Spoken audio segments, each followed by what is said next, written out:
Hey guys, I'm meteorologist Michael Sokell. I'm sorry that I couldn't make it, but I still wanted to give you guys kind of a behind the scenes look at how we produce the weather and show it on TV. So first of all, to introduce myself a little bit more, I'm a grad student at Mississippi State, part-time meteorologist. So you may see me throughout the mornings or even during the noon and evening shows. But for right now, let's show you guys kind of what's under the hood on how we do our weather. So first of all, we do our forecasting, and then we make our show with these graphics. And so look at this. We could see how the sky cams look like in Starkville and Columbus. Here's the Columbus camera. Poof. And you just move it along and bam, you can see the cloud cover taking place 45 degrees. And this is one of the boards we have, or one of our big monitors that we use for like kind of just quick little minute looks at the weather before we do the main weather. But then the best part, we'll start looking at the green screen. And I'll show you kind of some cool graphics. And you guys kind of caught me in a very, very interesting time. We got winter weather taking place. Look at all these counties with watches, warnings taking place. And it pretty much continues on.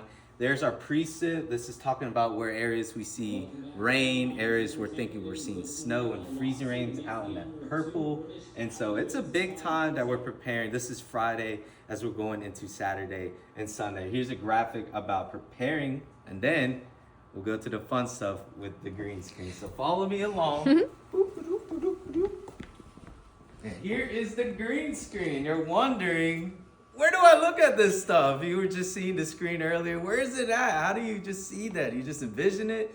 No, not quite. Out in front of me, right now they're showing kind of another show going on right now. But when I do the live show, I'll see kind of what I'm displaying with my graphics on this screen. And then, of course, I can't just always look in front. I have to also look at the side and point out for you guys to see. We use these things, these side monitors that also display the graphics. Now, unfortunately, I can't showcase you guys that, so we'll go back here.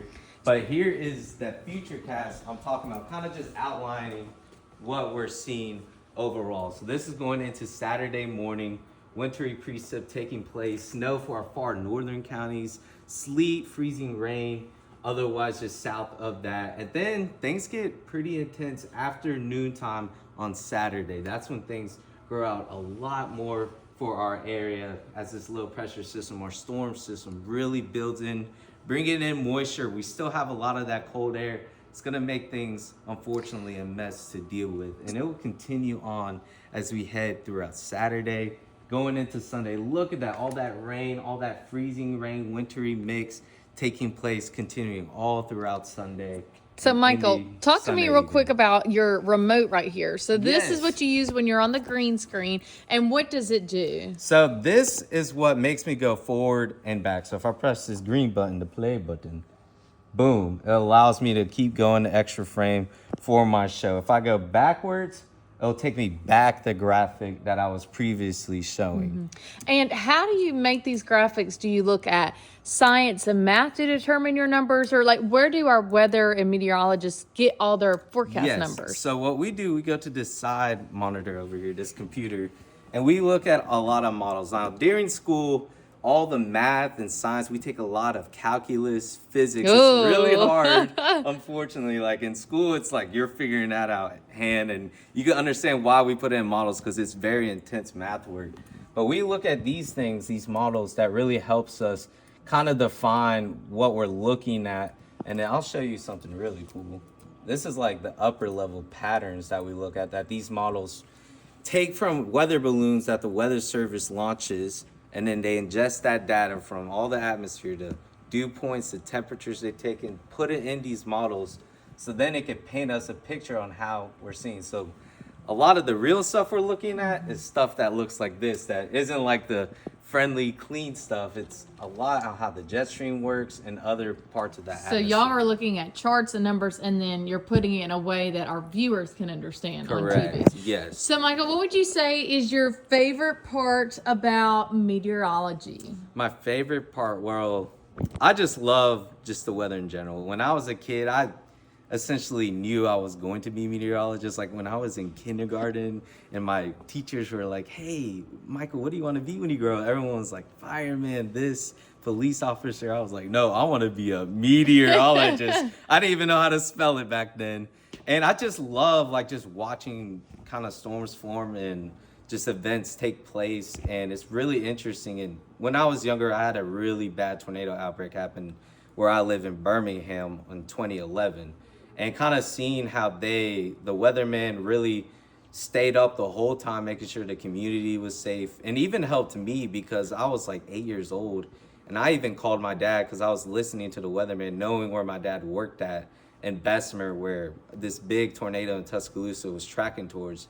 And my dad was debating about leaving work, and I was like calling him, like 8-year-old Michael, hey, dad, like, please don't leave. Like, I know it looks calm, it doesn't rain right now, but that tornado is tracking into your location. My dad was like, I don't know. And then the power went off. And he was like, yeah, I'm not going to drive. I'm going to just stay home, stay here in my workplace and shelter. And I'm thankful because I know other people throughout my high school that lived in Bessemer, and they got impacted with that tornado. So I'm very thankful my dad stayed in and was safe through that time. And for any of our students watching this, they're in elementary, what do you think they could do now if they think, I might want to be a meteorologist? What would you suggest for them to do?